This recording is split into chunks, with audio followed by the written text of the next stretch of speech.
In this day and age of really, really great lenses, have you ever thought about finding a really bad one just to go out and have some fun? Well, this is an atrocious lens, and I have a lot of fun with it. So let's check out what we can do with a really bad lens.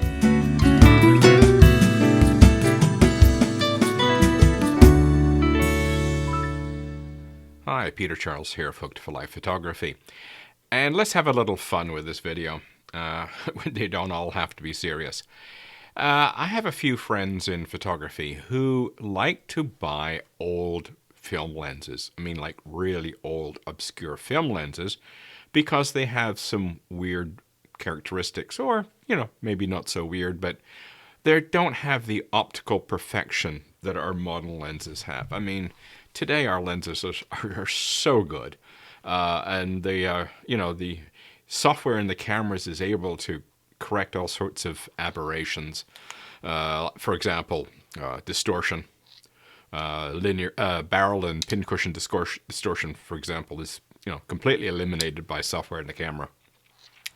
So, when you get these old lenses, your camera can't compensate for any of their problems, and you can get into some interesting stuff.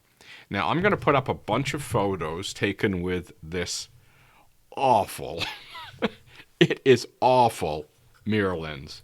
It's a 500 millimeter f8 mirror lens. And it was built, I think, by Samyang in Korea. Now, I've seen some reviews of this lens that don't really dump on it that badly, so I might have a bad copy. But it comes out under a lot of different brand names. This one is Vivitar, but it could be, all sorts of different company names. I've got my X-mount adapter on it because it's a pentax mount originally. And it's supposed to be close focusing. You can see these macro gauge here. It is horrible as a macro lens, just a fuzzball. So with all these weird aberrations, plus you get the donut bokeh of a mirror lens, I mean, this thing produces some weird results. So we'll look at these photos, and I'll say this. When you're doing this kind of stuff with weird lenses, you don't want to overdo it, because the effects gets tiresome after a while. But one here or there can actually add to the interest. I mean, you go out for one trip with this lens, which is what I do. I'll go out occasionally with it and shoot a bunch of flowers and plants and insects and stuff and get the weird results, because it does focus quite closely for a 500 millimeter, even though the results are really bad when you focus close. But that's what makes it fun.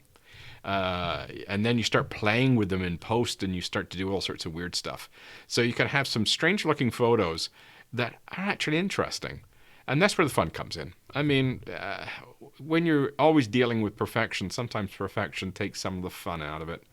I mean, it's like listening to a live concert versus an album. In the live concert, there's these little imperfections that make it fun, make it interesting, make it human. So having a lens that is far less than perfect is sometimes can be interesting. And this thing cost me $20. The adapter cost more money than the lens. So don't let the cost stop you. Just look around. You can find old glass all over the place. As long as you can find the adapter to fit on it, you're good to go. So have some fun with it. I mean, get a 2 or 3 at $20 a pop or $30 a pop. You can afford to get a bunch of these things. And just go out and have some fun. That's what my friends do. And they get some really interesting stuff with it. So, give it a try. When you get bored with perfection, let's go with some really bad lenses. Give it a try. Cheers.